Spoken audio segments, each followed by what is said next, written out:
Play. Bueno, hola a todos y todas. Ahora vamos a continuar con presentando un script realizado en el lenguaje R para explicar este método que habíamos mencionado en la presentación anterior, el de regresión de componentes principales, para lo cual vamos a utilizar tres librerías, la de ggplot2, coreplot y factoextra. Una vez cargadas las librerías, también vamos a cargar el set de datos que habíamos mencionado en la presentación que les mencionó Sabrina, que provienen de UCI, de Machine Learning, y vemos que tenemos datos de diferentes variables atmosféricas para 25 estaciones. En una columna tenemos el index de la estación, en la otra la fecha, luego tenemos la temperatura máxima presente, la temperatura mínima presente, y luego hay muchas variables atmosféricas que inician con las siglas LDAPS, ¿sí? Que estas van a ser las salidas del modelo, ¿sí? Ahí tenemos la humedad relativa mínima, la máxima, temperatura máxima, hay un montón de variables, ¿sí? A nosotros la que nos va a interesar va a ser la anteúltima, que va a ser la temperatura máxima del día siguiente para la estación 1. Vamos a trabajar con esos datos. Ahora Sabri lo que va a ser cargar esos datos con esa línea. Nos vamos a quedar solamente con los datos de la estación 1.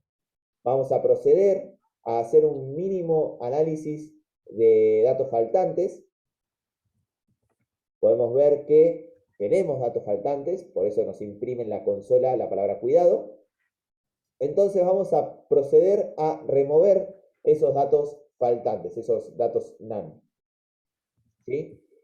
Vamos a ver que efectivamente son 9 los datos, las fechas faltantes que no tenemos datos, entonces los vamos a remover.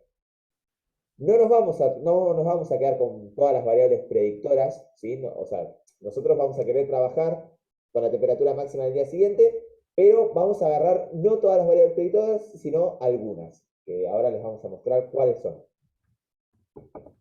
Acá lo que podemos ver son digamos, las variables que se encuentran en el set de datos con el que vamos a trabajar finalmente, ¿sí? Como ya les mencionó Maxi, la variable que queremos predecir es la temperatura máxima del día siguiente, y nuestras variables, digamos, potencialmente predictoras van a ser la temperatura máxima y mínima observadas en el día presente, ¿sí? En el día de hoy, digamos, y las salidas del DAPS, que van a ser de humedad relativa mínima y máxima.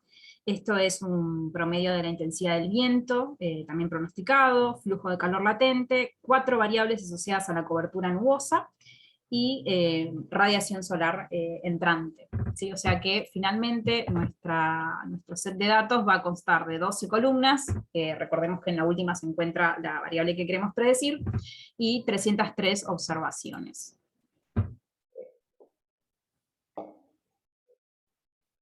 Bueno, de este set de variables predictoras que seleccionamos, tenemos que recordar un poco de la presentación que habíamos presentado anteriormente, donde seguramente con lo que nos encontremos es que van a haber variables que van a presentar colinealidad. Por ejemplo, acá tenemos la temperatura máxima presente, la temperatura mínima presente, ¿sí? Y si bien nosotros somos meteorólogos y esto ya nos da una idea de que puede haber colinealidad, tal vez la idea es jugar con un montón de set y ver cuáles son las variables que efectivamente presenten colinealidad. Por eso nosotros, en este caso, vamos a dejar a estas dos variables predictoras, a la de temperatura máxima presente y a la temperatura mínima presente. ¿Sí? Ahora, sí, Sabri. Bien, para poder, ahora empieza la parte de obtener los modelos en sí. Pero antes de hacer eso tenemos que pasar por un paso anterior, que básicamente en lo que tenemos que hacer es decidir cuál va a ser nuestra muestra de entrenamiento y cuál va a ser nuestra muestra de testeo, ¿sí? Porque queremos tener un conjunto de datos en base a los cuales entrenamos a los modelos, entrenamos a los coeficientes de los modelos, y un conjunto, un subconjunto de los datos en el cual testeamos ese modelo y que ese subconjunto sea independiente de la muestra de entrenamiento. Bueno, ahora lo que tenemos que hacer es entrar a la parte del modelado en sí, pero antes de poder hacerlo tenemos que subdividir a nuestra muestra en una muestra de entrenamiento y una muestra de testeo. La muestra de entrenamiento es la que vamos a usar para poder obtener los coeficientes, ¿sí? O sea, entrenar al modelo, y la muestra de testeo es nuestra muestra independiente o casi independiente que nos va a servir para evaluar cómo es el desempeño del modelo, ¿sí? Pero es una muestra que no tuvo ningún tipo de influencia en lo que es la búsqueda de los coeficientes de las regresiones, ¿sí? Nosotros decidimos quedarnos con el 80% de la muestra original como muestra de entrenamiento. En este caso elegimos los primeros, digamos, 80% de valores. No es que los elegimos en forma azarosa, ¿sí? Sino que nos quedamos solamente con esa primera porción de los valores. Y finalmente obtenemos dos muestras que se van a llamar entrena y testea, donde la muestra entrena tiene 242 observaciones y la muestra testea tiene 61 observaciones. Ahora sí podemos pasar a lo que es el modelado. Para eso vamos a hacer un modelo de regresión lineal múltiple, tal como aparece ahí. Se utiliza con la función LM, donde utilizamos como variable a la que queremos predecir a la temperatura máxima siguiente, y como variables predictoras a todos los datos de entrenamiento, ¿sí? Que habíamos seleccionado. Luego aplicamos un summary para ver un poco, a ver qué es lo que nos da este modelo. Y ahí podemos ver en la consola, tenemos que guiarnos un poquito por las estrellitas, que van a ser las variables, que van a ser significativas. Podemos ver que la temperatura máxima y la temperatura mínima van a ser significativas, lo cual ya era algo que podíamos intuir nosotros. También vemos que la salida del DAPS, de la velocidad, también es significativa. En menor medida la cobertura nubosa, ¿sí? La cobertura nubosa 1 y la cobertura nubosa 4. Y finalmente también es significativa la radiación solar, lo cual tiene un significado, un sentido físico, ¿sí?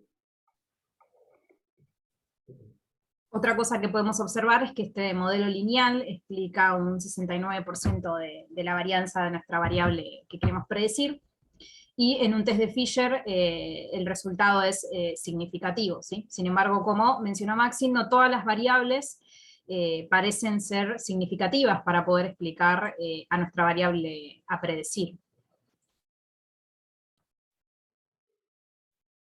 Tal cual. Bueno, ahora lo que vamos a calcular va a ser el error de entrenamiento, ¿sí?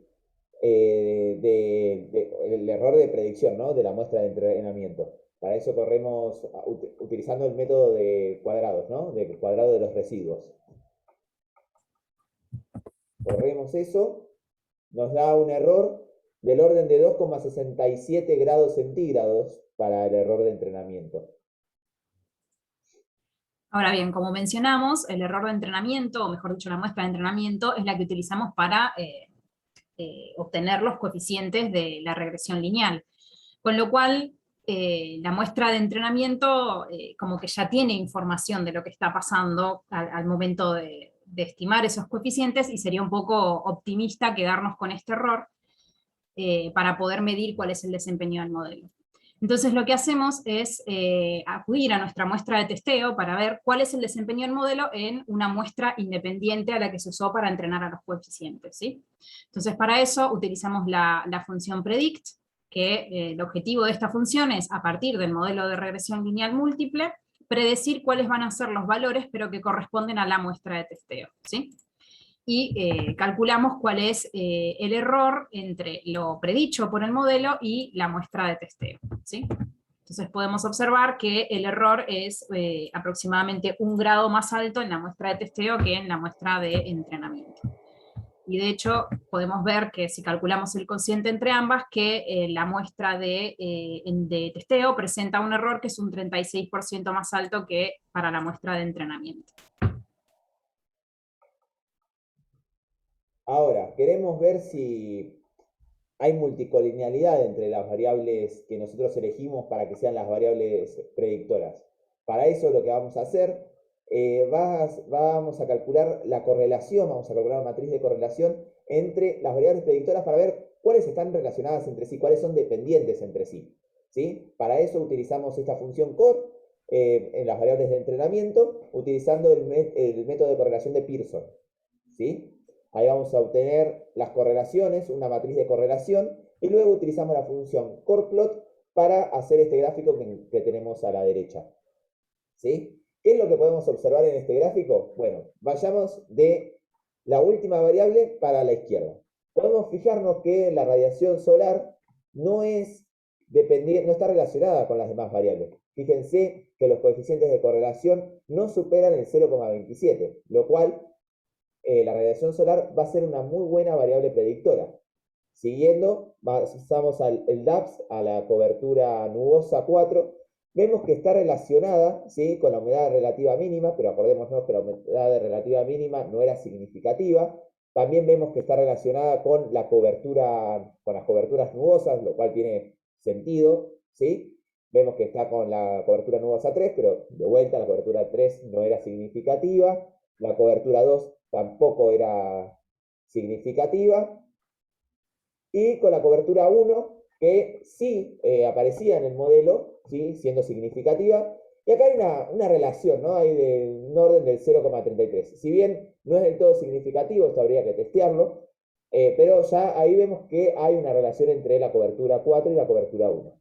Podemos ir recorriendo todas las variables, pero lo que más nos importa a nosotros es la temperatura mínima y la temperatura máxima, que son las variables que desde entrada nosotros habíamos mencionado que posiblemente iban a presentar colinealidad, ¿sí? Fíjense que la correlación es del 0, o sea, el coeficiente de Pearson es del orden del 0,64, lo cual, ¿qué nos está diciendo esto? Es que ambas variables, y acuérdense que también eran significativas, Tmax y Tmin, ambas variables están dando información, mucha información están dando, pero sin embargo, al ponerlas juntas, ¿sí?, la información que están dando pasa a ser redundante. ¿Ok?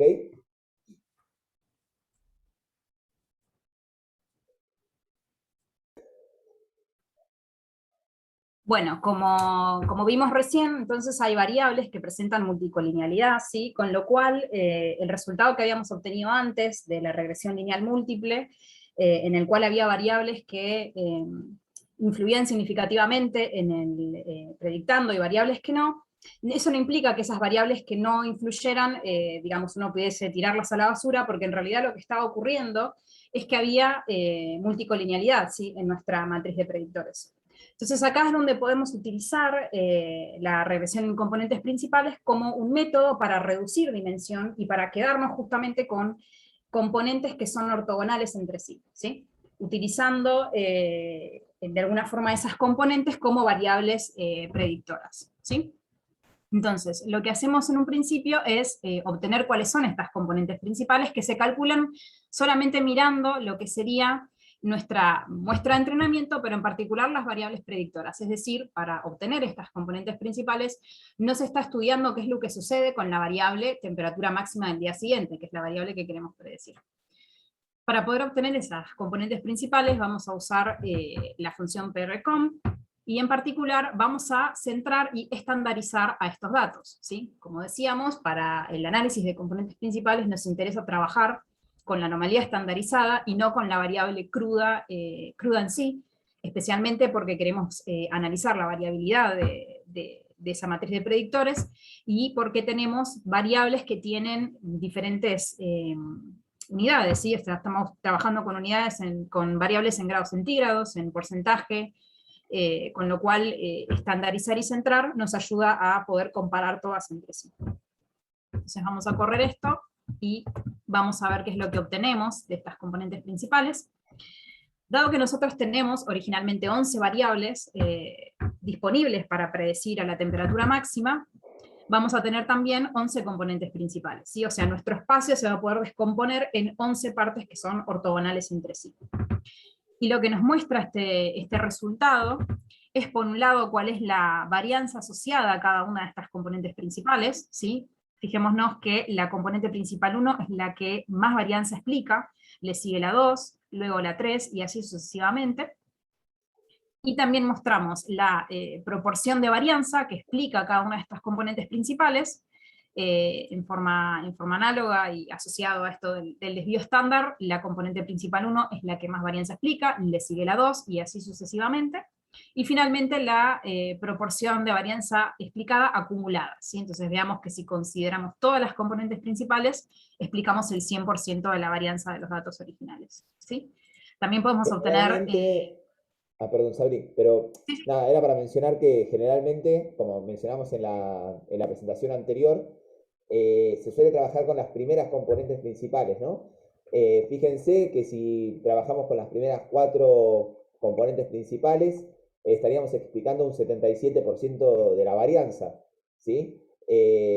Hay muchos métodos que lo que hacen es, bueno, a ver, ¿con cuántas variables, con cuántas componentes principales tendría yo que trabajar? En este caso, podemos hacer un método arbitrario con 4 componentes principales, ya estaríamos explicando el 77% de la varianza. Era ese comentario. Claro, exactamente, hay muchos criterios y bueno, uno tiene que decidir que cuál va a utilizar para decidir con cuántas componentes trabajar, ¿no? Bueno, también podemos obtener los autovalores asociados a esas componentes principales, pero bueno, no lo vamos a mostrar porque aporta información que está muy relacionada a esto de la varianza explicada, ¿sí? Y por otro lado, vamos a mostrar gráficamente cómo sería esto de la varianza explicada según las componentes, ¿sí?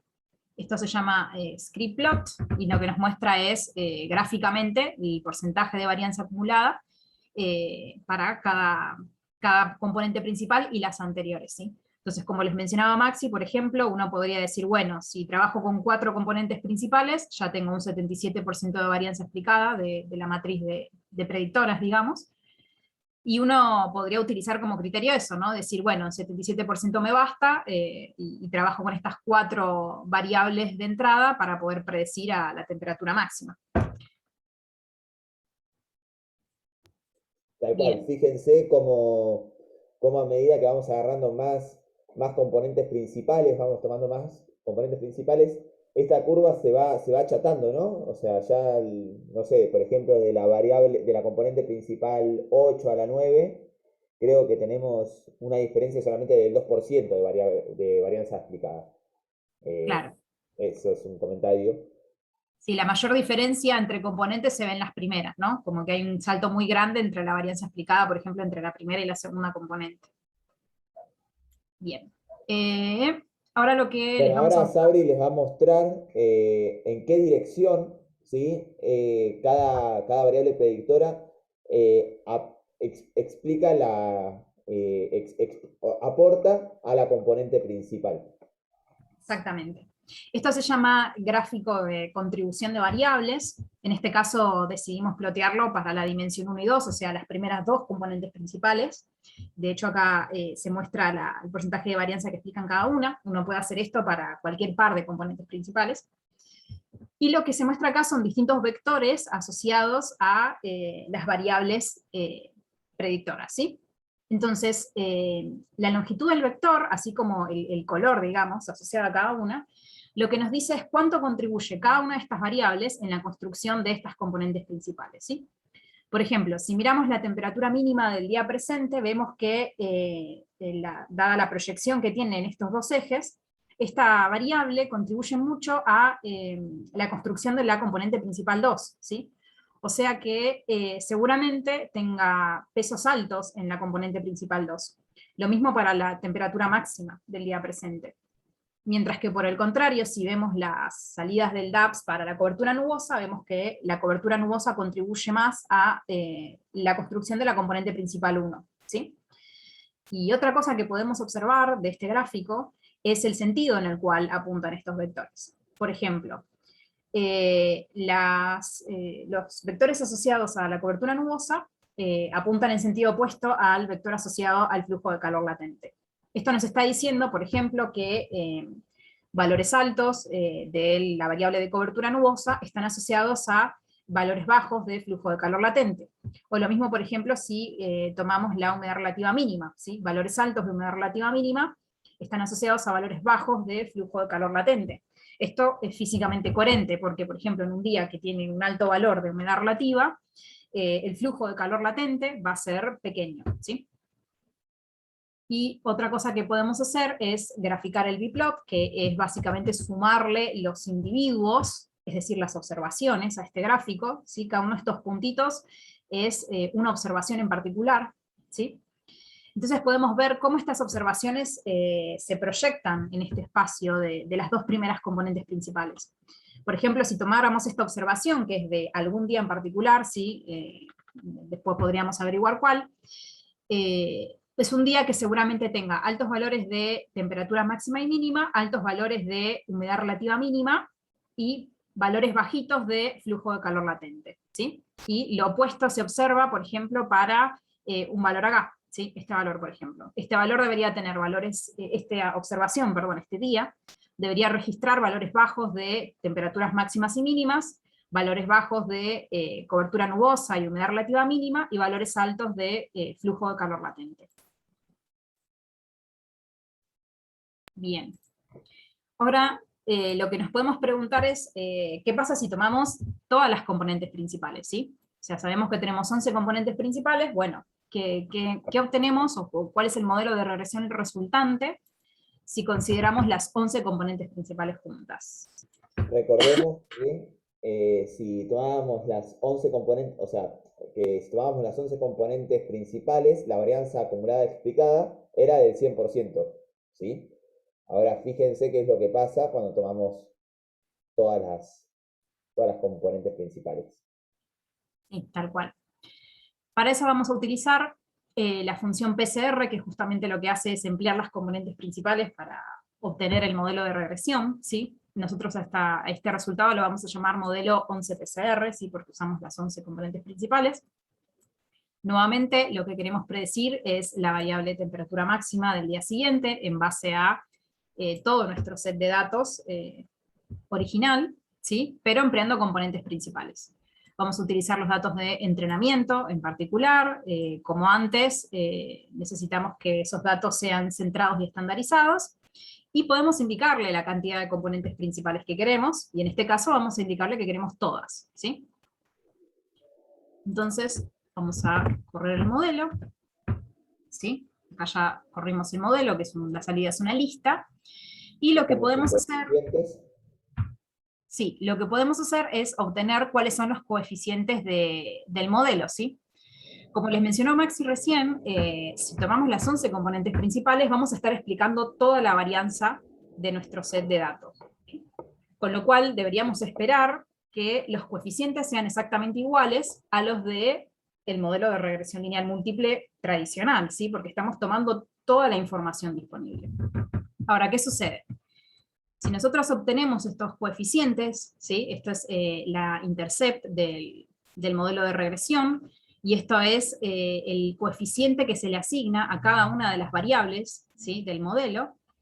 Si comparamos esto con los valores que obtuvimos para la regresión lineal múltiple anterior, habría diferencias, ¿sí? Entonces, esto es porque hay que tener el cuidado de dividir a estos valores por el valor con el cual se los escaló, ¿sí? Esto es algo que hay que tener en cuenta, porque si no obtenemos valores distintos, ¿sí? De los coeficientes. Entonces vamos a hacer eso, vamos a dividirlos por el valor con el que fueron escalados, y vamos a plotear la diferencia entre los coeficientes de PCR y los coeficientes de regresión lineal múltiple, para ver si efectivamente obtenemos diferencias pequeñas, ¿sí? Entre ambos coeficientes. Entonces... Efectivamente, ¿qué es lo que vemos? Fíjense en el gráfico que las diferencias son mínimas, de hecho no hay diferencias, es totalmente todo cero, ¿sí? Para las 11 componentes, para los 11 coeficientes. Tal cual. Entonces acá nos quedamos tranquilos de que tomando todas las componentes principales obtenemos lo mismo que obtendríamos con una regresión lineal múltiple común, ¿sí? Fijémonos qué es lo que pasa si comparamos las predicciones de el modelo de PCR contra las predicciones del modelo múltiple, de regresión lineal múltiple, ¿sí? Fíjense que esta línea lo que muestra es la identidad, básicamente, y podemos ver que efectivamente las predicciones de ambos modelos son exactamente iguales, ¿sí? Con lo cual, tomar 11 componentes principales realmente no es una reducción de dimensión. Técnica, claro, No tal cual. No estaríamos reduciendo nada, estaríamos trabajando básicamente con el mismo modelo, el de regresión lineal múltiple. Exactamente. Con lo cual ahora lo que podemos preguntarnos es, bueno, ¿cuántas componentes principales tomamos, ¿no? Para reducir dimensión, pero aún así poder hacer una buena predicción de la variable que nos interesa. Entonces, una manera con la cual se puede elegir la cantidad de componentes es la que les contaba Maxi, por ejemplo, decir, bueno, tanta cantidad de varianza me basta para poder generar el modelo final. Otra manera es trabajar con cross-validación, ¿sí? Utilizar cross-validación para evaluar cuál es la cantidad de componentes principales que a mí me interesa conservar. Entonces, para eso vamos a fijar una semilla para la aleatoriedad, ¿sí? Para poder replicar todo esto. Y nuevamente vamos a utilizar la función PCR, ¿sí? Esto es muy similar a lo que habíamos visto antes, pero esta vez vamos a utilizar el argumento validation claro, CB. tal cual. Vamos a validar utilizando la cross-validación. Tal cual. Y por default usa tenfold cross-validation, ¿sí? Entonces esto lo vamos a llamar modelo PCR-CB. Vamos a correr el modelo. Y vamos a computar el mean square error of prediction de este modelo usando la cross-validación, ¿sí? Y estos simplemente son algunos comandos para poder hacer un gráfico y poder verlo un poco más claramente, ¿sí? Entonces, fíjense acá. Acuérdense que nosotros, cuando mostramos la parte, cuando obtuvimos las componentes principales, habíamos dicho que con 4 componentes principales teníamos aproximadamente el 77% de la varianza explicada. Bueno, este método lo que nos muestra es que agarrando 5 sería la cantidad óptima de componentes principales que deberíamos agarrar para obtener un modelo óptimo, ¿sí? A partir del método este de cross-validación. ¿Sí? Creo que era del orden del 80% de la varianza que explicaba teniendo 5 componentes principales. Exactamente. Fíjense cómo cae este error, ¿sí? A medida que tomamos más componentes principales y después, bueno, empieza a estacionarse después del 5. Este valor, ¿sí? El que corresponde a 0 componentes principales, es el que obtendríamos si solamente usáramos la intercept como predictora, digamos, ¿no? Si bien no tiene una variable, es simplemente un valor escalar, ¿qué error obtendríamos si solo usáramos la intercept?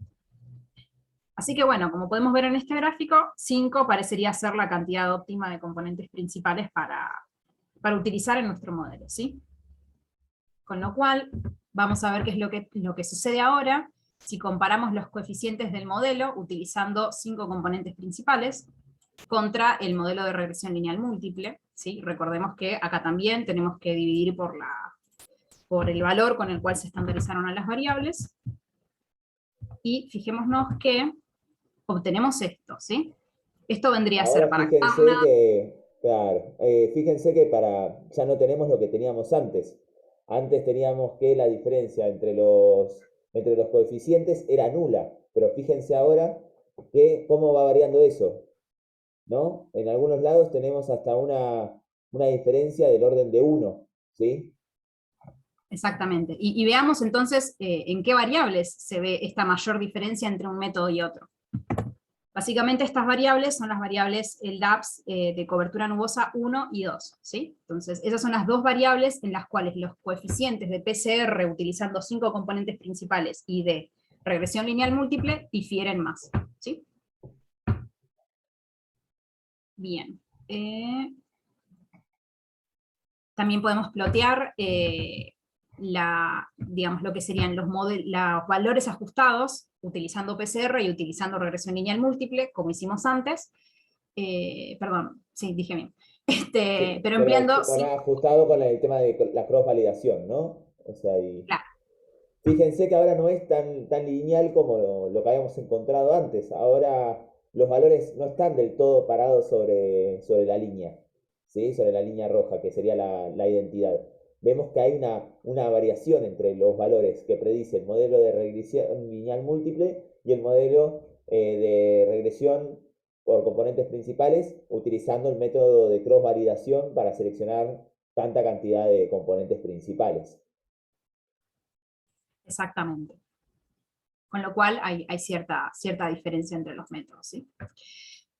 Vamos a evaluar el desempeño del modelo otra vez, utilizando la muestra de testeo, ¿sí? Esta vez para el modelo de PCR, utilizando cross-validación, ¿sí? Fíjense que acá usamos de nuevo la función predict, pero utilizando 5 componentes principales, ¿sí?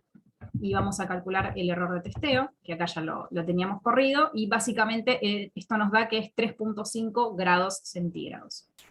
Este error de Recuerden testeo. que la regresión lineal múltiple presentaba un error del orden de 3,6 grados centígrados. ¿Sí? Exactamente, acá O tenemos de sea, hecho si el bien lo cociente. mejora, no lo mejora tanto, podemos mencionar. Pero hay una leve mejora. O sea, el error de testeo utilizando PCR es digamos, un 4% aproximadamente más chico que utilizando regresión lineal múltiple. ¿Sí? Tal cual. Y fijémonos qué es lo que pasa si evaluamos las predicciones en la muestra de testeo, ¿sí? O sea, no en la muestra de entrenamiento como habíamos visto antes, sino en la muestra de testeo, utilizando PCR con cross-validación y utilizando regresión lineal múltiple, ¿sí? Donde podemos ver que incluso hay más ruido alrededor de la identidad que en el caso anterior en el que observábamos la muestra de entrenamiento, ¿sí? Porque justamente la muestra de testeo es la que en ningún momento se empleó para obtener los coeficientes de la regresión en ninguno de estos dos casos, ¿sí? Entonces hay cierto ruido. De hecho, podemos ver que para estos valores aproximadamente de temperatura máxima, por ejemplo, la regresión lineal múltiple nos da valores más altos, por ejemplo, que lo que nos da PCR, ¿sí? Tal cual.